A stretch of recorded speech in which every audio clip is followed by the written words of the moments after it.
In an exclusive interview on America Reports, Secretary of State Mike Pompeo discusses the work that went into formally charging the Chinese Communist Party with committing genocide against Uyghurs and other ethnic minorities.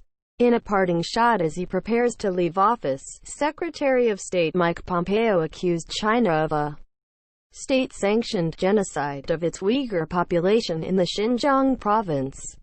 "We are witnessing the systematic attempt to destroy Uyghurs by the Chinese party state," Pompeo wrote in a statement Tuesday. The U.S. is now the first state to accuse China of genocide. Such a determination is rare and could prompt the Biden administration to impose even more sanctions on the U.S. rival. Then Biden campaign spokesperson Andrew Bates said last year that the Chinese Communist Party's policies amounted to a genocide. After the U.S. announcement, other nations could be prompted to make a similar determination. "What took so long is when you do something like this, you've to be right," Pompeo said of the timing on Fox News. America Reports Tuesday.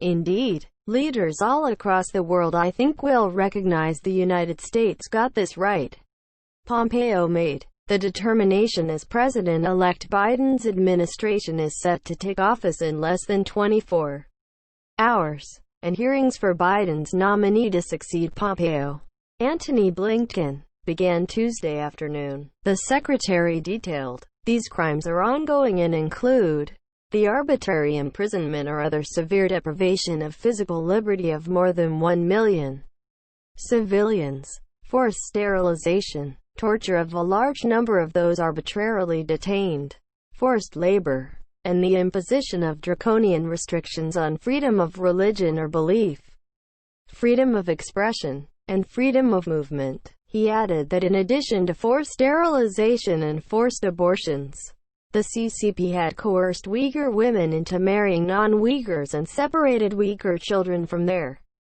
families. Pompeo said the Trump administration had for the past 4 years been working to expose the Chinese Communist Party as a Marxist-Leninist regime that exerts power over the long-suffering Chinese people through brainwashing and brute force. Last week, the administration announced it would halt imports of cotton and tomatoes from the Xinjiang province.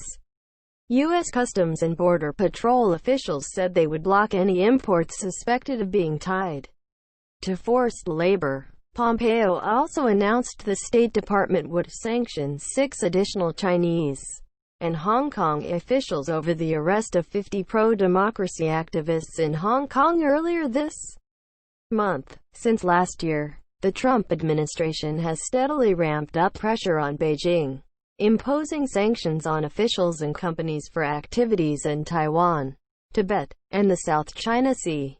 Such penalties have been ramped up as the White House has blamed China for covering up information about COVID-19. Many of those who have taken part in the repression of Xinjiang are already under sanction. China has imprisoned over 1 million people, mostly Uyghur and other majority Muslim minorities, in a network of concentration camps.